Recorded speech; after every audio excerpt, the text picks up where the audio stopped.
रात के 2 बज रहे थे। फ़ोन की रिंग बजती है। 26 साल का शिवा नींद से जाग बड़ा खुश होकर फ़ोन को रिसीव करता है। खुश इसलिए होता है कि उसकी नई नई गर्लफ्रेंड बिना टाइम देखे कभी भी उसको फ़ोन कर देती है। फ़ोन की दूसरी तरफ से आवाज़ आती है, जन्मदिन मुबारक हो बेटा, आज मेरा बेटा पूरे 26 साल का हो गया है, मैं बहुत खुश हूँ। माँ की आवाज़ सुनते ही शिवा के चेहरे के एक्सप्रेशन बदल जाते हैं। वो गुस्से में बोलता है, माँ तुझे समझ में नहीं आता क्या?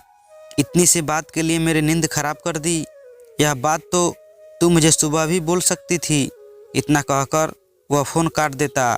थोड़ी देर बाद फिर से फ़ोन की रिंग बजती है। शिवा फिर से फ़ोन उठाता है और इस बार फ़ोन पर पापा होते हैं। शिवा इस बार आराम से बातें करता है। थैंक यू पापा, आपने मुझे बर्थडे पर विश करने के लिए फ़ोन किया, वो भी इतनी रात को। पापा कहते हैं, नहीं बेटा, मैंने तुम्हें मुबारकबाद देने के लिए नहीं बल्कि ये बताने के लिए फ़ोन किया है कि तुम्हारी माँ बिल्कुल पागल है। वो इतनी पागल है कि पिछले 1 महीने से मुझे हर दिन तेरा बर्थडे याद दिलाते आ रही है। वो इतनी पागल है कि तू हमसे सैकड़ों किलोमीटर दूर है, फिर भी उसने यहाँ पर खुद अपने हाथों से तेरे लिए केक बनाया है। ऊपर से जिद कर बैठी है कि जब तक तुझे विश नहीं कर देती तब तक खुद न खाना खाएगी न मुझे खाने देगी। शिवा सब ध्यान से सुन रहा था और उसे महसूस भी हो रहा था कि उसने अपनी माँ को फॉर ग्रांटेड ले लिया था। वे बोला, नहीं पापा, माँ बिल्कुल पागल नहीं है। पापा कहते हैं, नहीं बेटा, तू अपनी माँ के पागलपन को नहीं जानता, मैं जानता हूँ। वह तो 26 साल पहले ही पागल हो गई थी जब डॉक्टर ने उसे कहा था या तो हम बच्चे को बचा सकते हैं या आपको।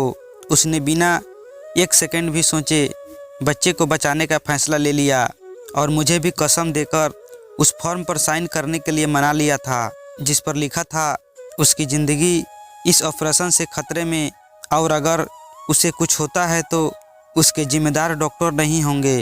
अब तू ही बता, बिना तुझे देखे जो औरत तेरे लिए मरने को तैयार हो जाए उसे पागल नहीं कहेंगे तो क्या कहेंगे? इतना कहकर पापा ने भी फ़ोन रख दिया। शिवा ने भी यह महसूस किया था कि वो जो कर रहा था वो भूल नहीं, गुनाह था।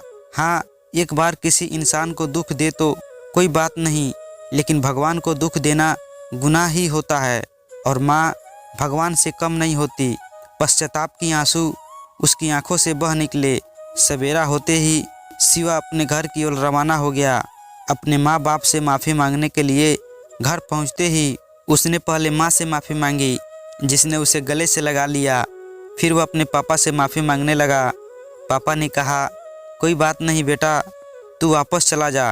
तेरी माँ हमेशा कहती थी कि तू उसे बुढ़ापे में संभालेगा, लेकिन मैं उसे समझा दूंगा। जैसे आज तक मैं उसे संभालते आया हूँ वैसे ही आगे भी मैं उसका ख्याल रखूँगा।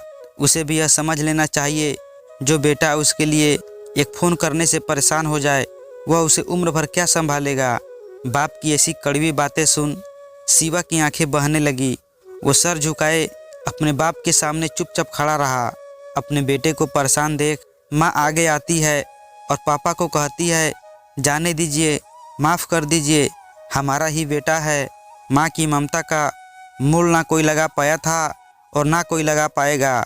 9 महीने प्रसव पीड़ा सहन करके हमें नई जिंदगी, नई दुनिया में लाने वाली माँ ही हमारी हर गलती को माफ़ कर सकती है।